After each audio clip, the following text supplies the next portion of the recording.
আয়নাতে ওই মুখ দেখবে যখন, কপলের কালো টিপ পড়বে চোখে, ফুটবে যখন ফুল বকুল শাখে, ভ্রমর যে এসেছিল জানবে লোকে।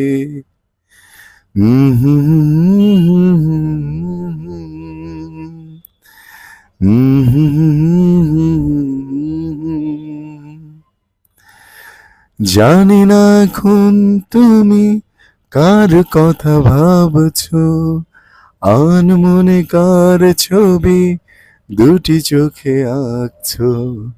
তুমি কি তারে ভালোবাসবে, ধরা পড়ে যায় সে না না না না।